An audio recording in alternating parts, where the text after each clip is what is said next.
माझं सोलापूर न्यूजमध्ये आपल्या सगळ्यांचं स्वागत। शेतातील पेटलेल्या गवताची आग आटोक्यात आणण्यासाठी गेलेल्या युवकास विजेच्या ताराचा शॉक लागला, यात त्याचा मृत्यू झाला तर अन्य दोघेजण जखमी झाले। ही घटना शेटफळ तालुका मोळ येथे दिनांक 15 रोजी सकाळी 11 वाजता घडली।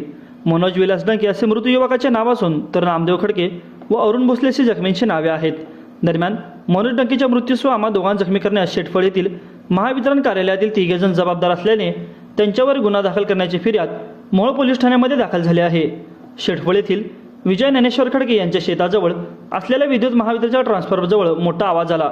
आवाज कशाचा झालाय पाहण्यासाठी अरुण भोसले व शेजारील शेतकरी त्या ठिकाणी गेले असता तेथे आग लागलेली दिसून आली। ही आग ट्रान्सफॉर्मरमुळे शॉर्ट सर्किट होऊन झाल्याचे दिसून आले। आग आटोक्यात आणून घरी जात असताना जवळ असणाऱ्या बांधावर विद्युत तार तुटून पडल्याचे दिसून आले। त्याच तारेला मनोज डंके यांचा स्पर्श झाल्याने त्याला शॉक बसून तो खाली पडला।